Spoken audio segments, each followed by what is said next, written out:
So today we're going to take a look at atrial flutter. And again, we're going to start through our roles, and when we start looking at our roles, we take a look here to see whether or not this is a readable strip. And again, I just want to know whether or not I can make identification of the portions of an EKG. So to take a look at this, the answer to this is going to be yes. I can identify different waves, and therefore I have determined that it is a readable strip. Now I get into P waves for QRSs, or really, even before I get there, I want to know, are there P waves? Well, when I take a look at this, the problem that I immediately run into is that I'm not quite sure if this is a P wave or if this one is a P wave. So this creates a small problem for me. Well, that means that I have to go back and take a look at what is a P wave and what is a T wave.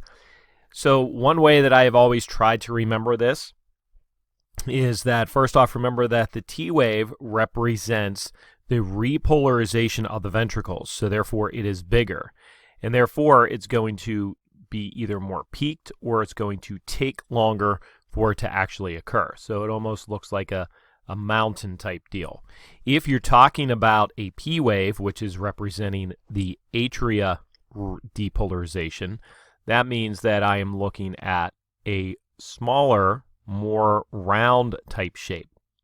So when I look at this, I really don't see that this is a T wave, and I'm not really sure whether or not that's a P wave. So I have a decision to make here, and that is that I don't have P waves. I do not have P waves, so therefore they're absent. But what I'm going to do is call these waves that I see here flutter waves.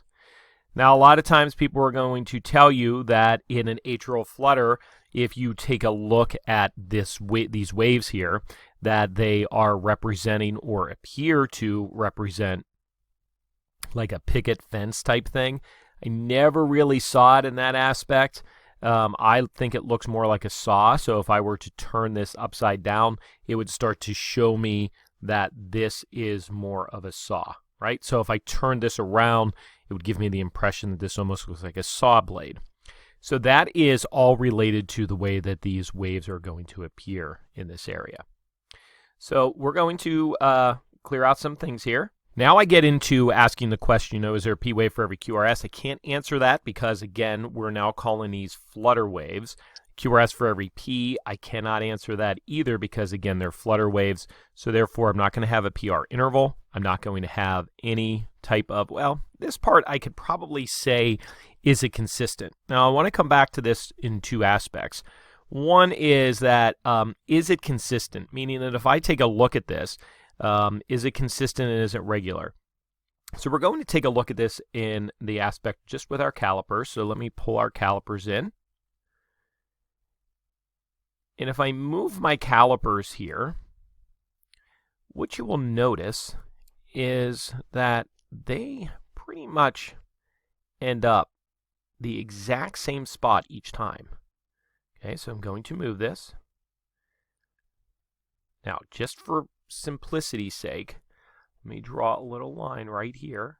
Okay, so that's where a QRS, or I'm sorry, that's where an atrial beat or that wave should appear. And if I put my lines right here, what do you notice? It comes right back into play. So this tells me that this is regular. Okay, so this part over here is going to be seen as this is a regular. So our flutter waves is what we're referring to here. So our flutter waves are regular. And if I track this down, we will note that they are consistent. And again, you can see that as this goes down the whole way, I'm just eyeballing these over here. I'm not drawing a line all the time. But when I do this, I am noticing that they are pretty consistent, right? So I have a consistency with these flutter waves. So the flutter waves are consistent.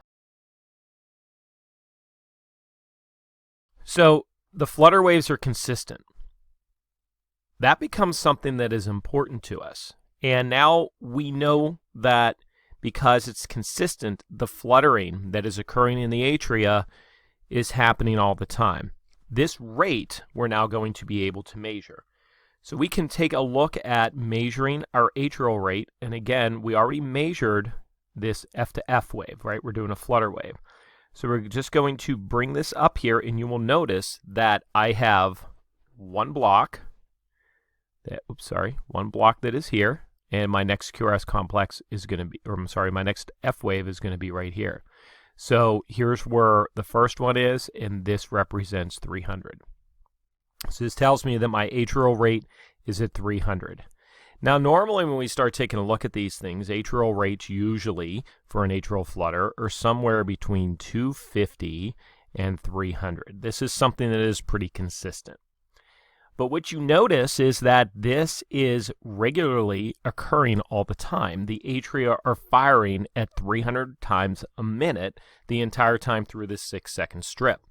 Unlike atrial fib, where it's variable, it could be variable, it's fibrillating. And what we know in comparison to those two things is that the junction, that AV junction, is the thing that is keeping everything together here. That AV junction is allowing so many beats to hit it before it opens up and allows a beat to come through. So some folks are going to tell you, hey, it's pretty easy, just start recording what this is. How many times do you see a wave there? And that's how many times it goes through. That is not correct. And we also want to make sure that we're correct in an atrial flutter. And we're going to show you a couple things here, but we're not. That's because we're not completely done with this yet. So let's take a look at our QRS. Is our QRS regular or irregular?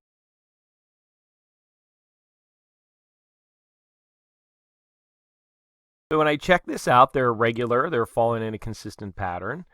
And now I am going to check out my rate. And what I notice about my rate, again, is that I am here at, here's where one QRS complex is. Here's the next one. Here would be another one, or could be, I should say, down to this path. So what I'm going to do, again, is go back through my rates. And I realize that here is where a QRS complex is. Here would be a 300. Here's a 150. And here is a 100. So what I know is that my QRS is regular. Okay, so my QRS is regular. And I also notice that my ventricular rate is at 100. My QRS duration, when I pull this through, again, it is the same thing that I have done before. No big change here. I'm just going to measure my QRS duration. So we're going to measure here. And we're going to bring that right in here. And it looks like that is about 2 blocks, maybe. Yep, it's 2 blocks. So I'm going to measure this out at a QRS duration is at 0.08. Okay, so we know that this is something that is a normal QRS duration. Now here's a trick to identify an atrial flutter. We know that I have a ventricular rate of, I have an atrial rate that is at 300, right? So I have an atrial rate that is at 300. So I'm going to divide, and I'm going to put that inside the box. And then I notice that I have a ventricular rate that is here at 100. So I put that outside the box. And I divide 100 into 300, and it comes out to an even number, or a whole number, I should say, a whole number of 3.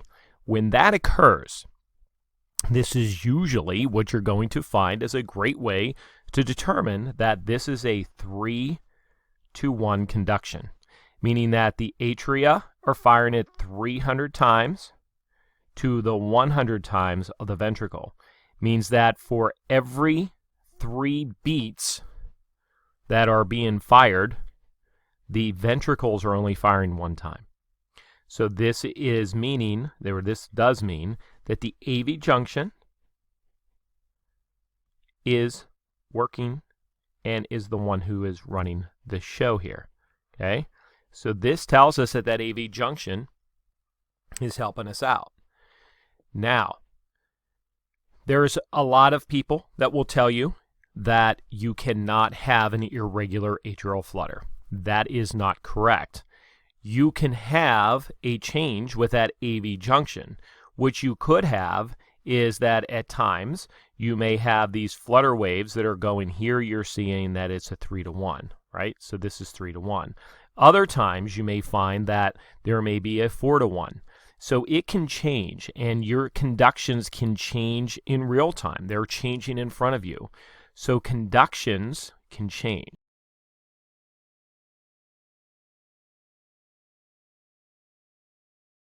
And when they change, you have the ability to see them. So they could go from a 2-to-1. They can go from a 3-to-1. They can go to a 4-to-1.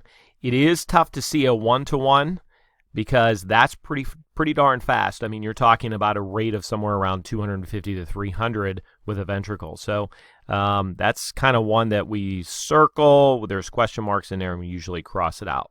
Is it possible? I guess theoretically it could be. But by the way, when you get into something that has a 2-to-1 conduction, a little hint, and this is in the form that I would show you. That is an EKG reference form, and you can pull that up in the notes. And what it does is gives us an idea as to what we would be looking for, right? So that provides some comments.